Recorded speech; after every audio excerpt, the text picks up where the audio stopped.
Today on Sports Card Investor, I'm sharing my best buys of 2023, some sports cards you've never seen before, and I'm revealing my strategy for what I'll be buying and selling this year.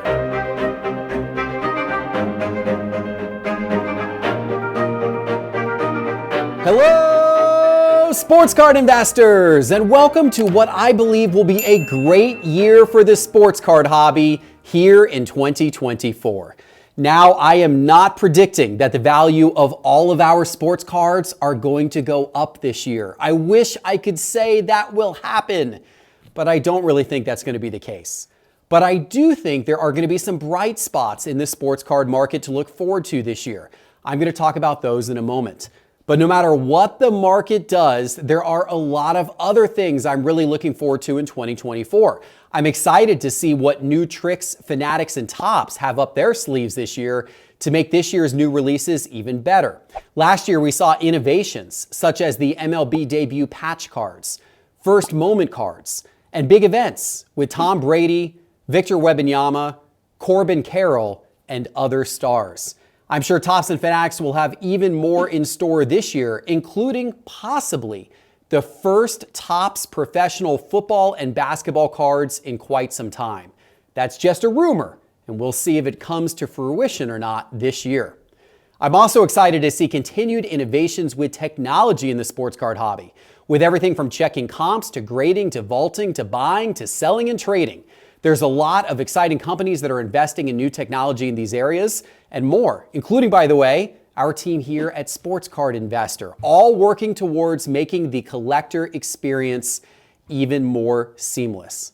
And of course, I'm excited about many more great card shows this year, especially the National and the first card show from Fanatics Events, which hasn't been announced yet, but should happen sometime this year. And of course, I am unbelievably excited for our new card shop, Cards HQ, opening here in Atlanta. And that, by the way, is opening really soon. We're going to host a preview trade night during the upcoming Culture Collision card show on Saturday, January 27th, and then we'll officially open to the public on February 1st. We'll be doing several grand opening events throughout February. And for those of you who can't make it to Atlanta, we'll be streaming live starting in February as well, with the most innovative live selling experience you've ever seen. We'll start to give you some previews of everything we have in store with the store starting next Sunday here on the Sports Card Investor YouTube channel. The final thing I'm excited about this year, maybe the thing I'm most excited about, or at least next to Cards HQ, I am so excited about picking up some incredible pieces for my collection in 2024, just as I did in 2023. And with where the overall sports card market is now, which is close to its lowest point since COVID started in 2020, I think now is a great opportunity to buy rare cards at a fraction of what they would have cost you 2 years ago. I've been doing that all year, and I did so again just the other night. This card, this incredible 2003 Topps Chrome LeBron James Refractor BGS Black Label 10.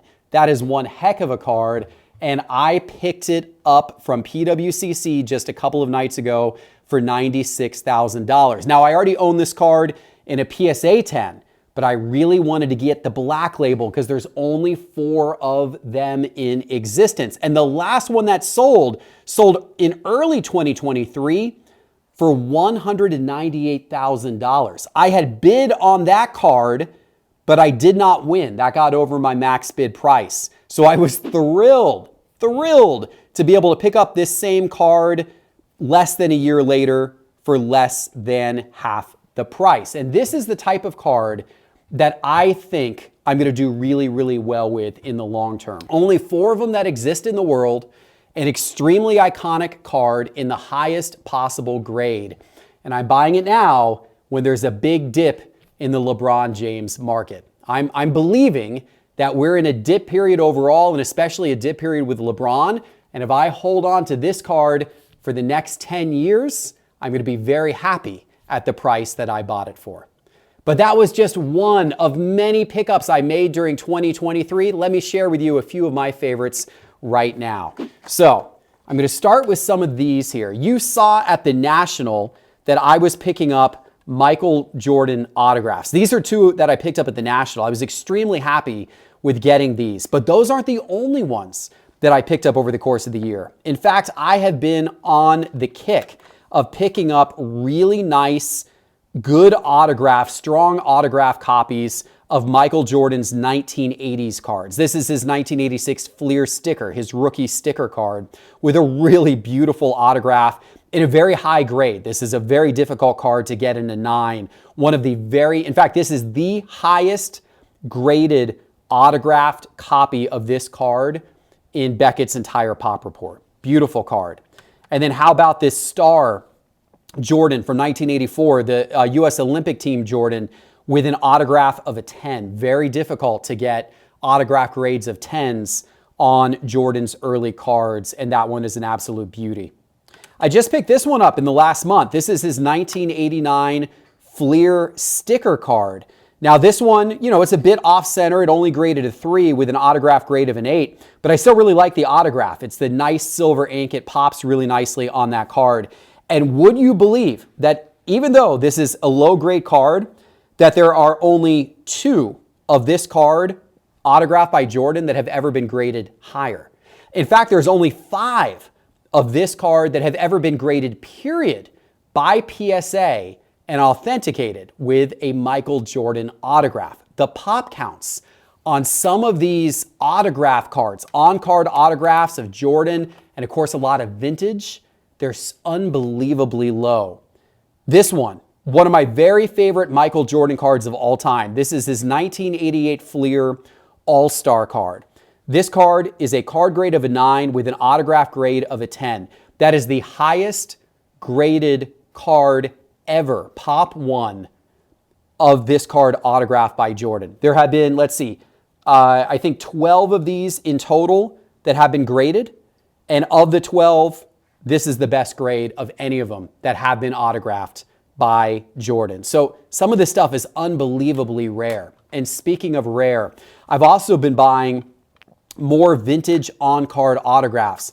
This one is a true example of rarity. There have only been 3 of this 1960 Hemet's Journal Muhammad Ali card that have ever been graded by PSA and authenticated with an Ali autograph. This is one of 3, and it's the second highest graded of the 3. The highest graded is a PSA 4.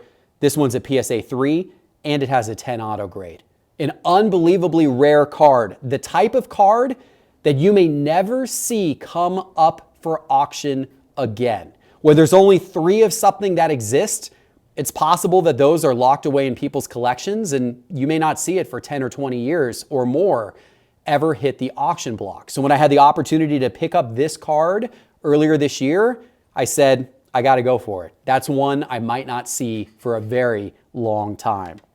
Now this one's a little more common, but I still love the on-card autographs of more recent players as well. Obviously, Barry Sanders, an absolute football legend in the 90s. This is his 1989 Score rookie card, and this is a PSA 10 with an auto grade of 10. About 100 or so of these that are a 10-10 type grade. And I think it's just a way to take a more common card, which of course these 89 Score Barry Sanders aren't particularly rare, but to make it much more rare by going for the autograph version and going for the 10-10 if possible. This follows along the same lines of an extremely rare autograph card. Now, of course, this one came from the manufacturer autograph. This is the 2001 playoff contender, Drew Brees. And this is Drew Brees' rookie ticket card. This is considered his best rookie card, his definitively best rookie card. Of course, this was just a year after the famous Tom Brady rookie card, similar rookie card of Tom Brady. This is Drew Brees' version of that card. But what makes this one very special, PSA 10, auto grade 10, only 5 of these exist in the auto 10 combined with the card grade of 10. So it's an extremely, extremely rare card in that grade. I picked that up earlier this year as well. Once again, This is a card that you may only see come up for auction once in every 5 years or something like that. It had been quite a while since this card had last come up for auction, and it may be quite a while again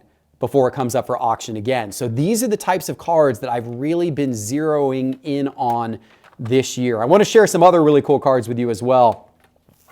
This is the only on-card autograph of Kobe Bryant and Allen Iverson on the same card. Was this year from Immaculate. Now, there were 25 of this particular variation of it made, so there are definitely others out there. You'll see these come up from time to time. But considering how impactful Kobe and AI were in the NBA for so many years, and of course they shared the same rookie year in 1996, and to have both of them on the same card with on-card autographs together, I think that's a really special card. And to know that this is the only time they ever did it in this one release of Immaculate makes this one that I think is going to be very collectible for forever, for a very, very long time.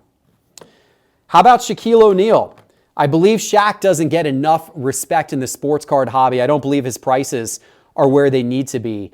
And, you know, I said to myself earlier this year, I said, I'd love to buy a rare Shaquille O'Neal card. The problem is that a lot of Shaquille O'Neal's cards early in his career, his rookie cards, that's from the junk wax era. So a lot of those cards were printed pretty heavily. So I decided to go a few years later, go to 1997 and get his Jambalaya card. In a PSA 10, there's only 7 of these that exist. Pop 7 in a PSA 10. So once again, a card that you'll see come up occasionally, but not very often at all. These are generally locked away in people's collections for many years in this type of really high grade. And I thought this was such a great pickup because what do you think of when you think of Shaq? You think of his dominating dunks for the Lakers. Like, that's the first thought that comes to my mind. And here we got him in a Laker uniform. We've got him dunking. It's a Jambalaya card. To me, this is probably the quintessential Shaquille O'Neal card. And I absolutely love that one. I was thrilled to pick that one up this year. I was also thrilled to pick this one up. My goodness. One of my favorite cards of all time, 2008 Topps Chrome.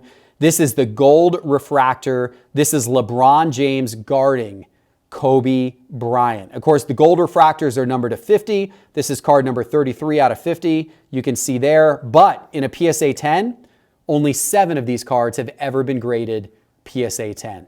Once again, a card that will be difficult to see it come up for auction again in the future. You might be waiting a while. So when I saw this one come up, I said that is a card that I want to buy and own and invest in. All right, now for something completely different. For all of the Swifties out there, and for even those of you who appreciate greatness, this is a true, special, one-of-a-kind piece. This is Taylor Swift's business card that she gave out back in 2006 when she was singing in the country bars of Nashville, hoping for her big break. This was the business card that she handed out to music producers or anybody who came into the bars in Nashville to watch her. She signed the card. She's dated the card 2006. And you can see on the back, she even included a link to her MySpace page. Talk about dating it. Isn't that an incredible piece? I picked up this earlier this year for my collection from my friend Dave and was absolutely thrilled to own one of these. They're super rare. There's only a few that are known to still exist today that have been autographed by her, and I'm thrilled to own one of these. All right, now we're gonna get into some items that are a little bit more, PC oriented. I went to Japan this summer. You probably saw the coverage of that on our Sports Card Investor channel. And while I was in Japan, I started picking up some Shohei Otani cards from the Japanese Baseball League. There's so many of his cards that are made of him playing in the US. I mean, there's tons and tons of different variations of Topps cards of him playing ball in the US. But there's a lot less cards of him playing ball from back in Japan. And these are his 2013 BBM rookie cards from Japan, all in PSA 10. I've left the stickers on so that you can see the prices that I paid, of course, in Japanese yen. I think that's a fun little pickup and a way to get a little bit more uniqueness with a player who has a lot of cards out there on the market. All right, then finally, I want to share with you some of my PC pickups from this year. I mean, first of all, I guess this one qualifies as a PC pickup, even though it also qualifies as being unbelievably rare. I got this, you may have seen the video, I got this just over a month ago at the Philly Card Show. This is a dual auto of Babe Ruth and Lou Gehrig on an unbelievably clean sheet of paper, and one of the best autos of both of them that you will ever see. These are really rare. If you go back through the records of auction sales, it's very rare to see the two of them autograph something together. When you see it, it's normally a baseball. So to have both of them together on a sheet like this, authenticated with such a clean version of their autos, this is a really, really rare piece, one that I'm happy to own. And these are rare pieces as well. This is a GOAT of a different era. This is my PC, Tim Tebow. I love collecting Tim Tebow cards. He's the guy who I PC. And I picked up some really rare Tim Tebow cards over the course of the last year. I've got his Precious Metal Gems cards, which I think are unbelievably cool. You know, very, very rare. The blues number to 50, the reds number to 100. I love those cards. And I got his Kaboom Gold in PSA 10. I think that's a pop 1 or 2 in PSA 10. But this one is definitely a pop 1 because that's his Kaboom Green, 1 of 1. The only Tim Tebow Kaboom Green, well, the only Tim Tebow Kaboom ever because he only had one Kaboom. It was from 2018 when he was playing baseball. And so this is his true 1 of 1 Kaboom. That's the green 1 of 1. I was thrilled to be able to pick up these this year for my Tim Tebow collection. I've got some nice Tim Tebows over here as well on these stand-up displays. Tim Tebow's got a jambalaya. Did you know that? How sweet is that? I think that's a really awesome card. I also picked up his Fleer Retro Flair Showcase Legacy Rose Zero. Very rare card there. And then this is, I believe, a pop 1 as well. This is his 2010 Topps Chrome. This is his rookie card, the gold refractor of his rookie card, number to 50. But in a PSA 10, I believe that one is a pop 1. So very, very rare stuff. Those are a little more, you know, PC oriented, but all great cards. I will put these back on the stand-up displays. And by the way, guys, you can get your own card stands like these at standupdisplays.co. They're a beautiful way to display your card collection. And if you're taking your cards with you on the go, you need protection for your cards. This is a slab bumper manufactured by BCW, formerly called Slab Strong, but BCW now makes these at bcwsupplies.com. And what these things do is they're great. They go over your graded cards, PSA or BGS. You just slide them on like so, and you put them around the corners of your card, and they help protect your card. So if you were to drop that bad boy is now going to be protected. And since it raises the edges of it, it helps protect it from scratching as well as in your card case. Whenever I take my cards on the go, I love these slab bumpers from BCW, and you can save 10% on anything at bcwsupplies.com by using promo code SCI. Again, promo code SCI for 10% off everything at bcwsupplies.com, including those slab bumpers. Okay guys, so I just showed you a bunch of cards I bought in 2023, but what cards am I buying in 2024? And what will the sports card market do this year? Well, at the beginning of 2023, I released a video predicting the cards that would hold up best in the market in 2023. In that video, I said in a downward market, iconic cards of retired GOATs, all-time greats, should hold up the best. And I said that even if less people overall were buying sports cards in 2023, the ones that people would still be chasing, the ones that collectors would still want, were cards of their heroes, cards of the all-time greats. Ultra-modern cards, cards from the last few years, tend to suffer more in a downward market because there are just so many of them. And the ultra-modern market is sometimes fueled by flippers. And in a downwards market, there are less buyers there trying to flip. Whereas iconic cards of retired GOATs, on the other hand, attract more collectors and less flippers, which tends to make them more stable in the long run. And if you had subscribed to this theory in 2023, you would have done really well with certain cards. The first two cards I highlighted in my video a year ago were the 1986 Fleer Michael Jordan and the 1989 Ken Griffey Jr. Upper Deck card. Let's take a look at market movers to see what those cards did over the course of 2023. We're looking here at price change by percentage on the graph, and you can see it's positive. All of these cards are running above the 0% line. So we saw positive gains on these cards. And the specific cards that I'm looking at here are Michael Jordan's iconic 1986 Fleer card in PSA 10, PSA 9, and PSA 8, as well as Ken Griffey Jr.'s iconic 1989 Upper Deck card in PSA 10. All of these cards were up on the year 2023, anywhere between about 5% and all the way up at over 30%. That 1989 Fleer Michael Jordan card in PSA 9 condition started 2023 around $14,600 and ended 2023 around $19,000. That was a nice gain over the course of the year. All of these cards did really, really well. Now, not all iconic cards were up last year. There were some that dropped in value. Kobe Bryant's rookies were down. Derek Jeter's rookies were down. Wayne Gretzky's rookies were down. Mickey Mantle's cards were a mixed bag, and there were some other vintage cards that dropped in 2023 as well. But overall, the iconic cards of retired GOATs still outperformed most of the market. They still held up better than most cards did in 2023. And if you bought Michael Jordan cards in 2023, you probably did really well for yourself. In general, as I look forward to this year, I expect more of the same. I think iconic cards of retired GOATs remain your safest sports card investment. Now, that doesn't mean they can't go down in price. Some may go down in price this year. But I do believe that if you buy now and hold those types of cards for 10 or 20 years, I think you're going to be pretty happy that you did. But there's a change I'm making to my own sports card investing and collecting strategy in 2024 that I feel will protect my collection from the turbulent market even further and overall make my collection stronger. I'm using a new test in 2024 for the top items in my collection, the ones that I really want to hold on to for a long time. The test is this: if I sold this card now, could I easily rebuy it back down the road?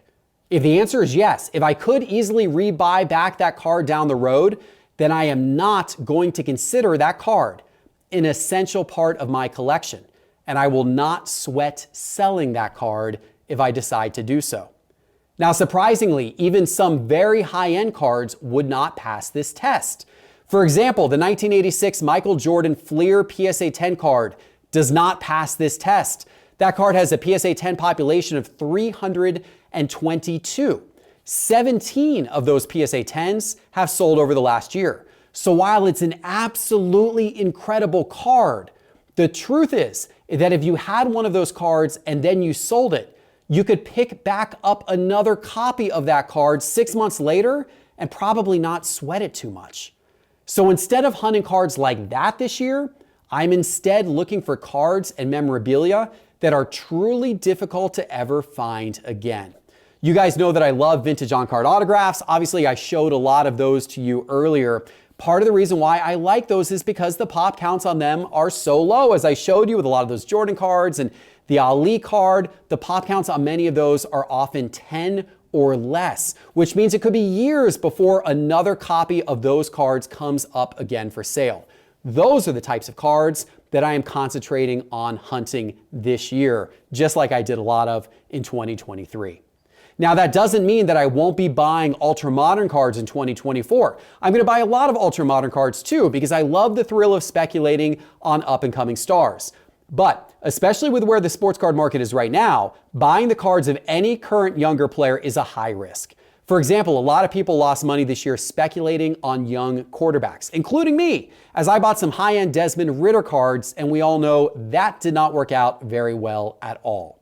But it's the thrill of investing in the right guy, who this season would have been Brock Purdy or Lamar Jackson or Tua, or maybe Josh Allen or Jalen Hurts or Dak Prescott or Jared Goff, depending on what happens the rest of the way. That keeps ultra-modern collectors excited about taking the chance and speculating on the cards of a player they like. I'm sure I'll be doing more of that this year, even though I know it is a high-risk game. Now, remember the test that I told you about a minute ago that I'm using to guide my 2024 purchases for the top items in my collection? The test was that if I sold this card now, could I easily rebuy it back down the road? How does that test apply to ultramodern cards? Well, you may be thinking, well, I guess buy one of ones, right? Because you may think that those are unique and you're never going to find them for sale again. So therefore, they're good cards to hold on to. But I would actually say that's only partially true. The challenge now is that the card manufacturers make so many different one-of-ones that they aren't nearly as rare and special as they used to be.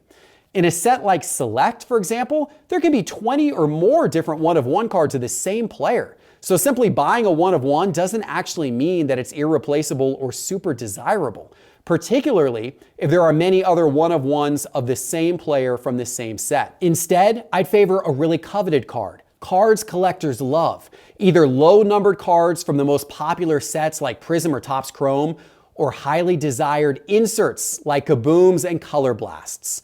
I'd personally rather have a low-numbered Kaboom card of a young star instead of a one-of-one from a secondary set of which there were 20 different one-of-ones of the same player. I think the low-numbered Kaboom will likely draw more interest over time, and it may be more difficult to find another one in the future, especially a few years after the release of the set, as a lot of collectors like to buy numbered Kabooms and hold on to them for the long term for their collections. Okay, I've covered a lot of ground today. What do you think, and what are you looking to buy this year? Let me know in the comments below. And if you're going to be buying cards in 2024, then there are two tools that you really need to help you on your journey. The first is the free Sports Card Investor app. It's the best way to see what cards are trending and also find the best possible prices of those cards online. Go get it for free right now. It's in the App Store on your phone. Search for Sports Card Investor in the App Store. And then if you're more serious about wanting to understand the price movements of cards and track your entire collection, then you need Market Movers. You pay a little bit each month for Market Movers, but you get a lot in return, especially if you're actively buying and selling cards. And you can try Market Movers for free. You can download the app by going into the App Store on your phone and searching for Market Movers, or go to sportscardinvestor.com and click on Market Movers in the main menu bar to find out all about it and get started for free today. All right, guys, I appreciate you watching. I'll look forward to reading your comments. Give this video a like. Please subscribe if you haven't already, and have a wonderful 2024. Take care.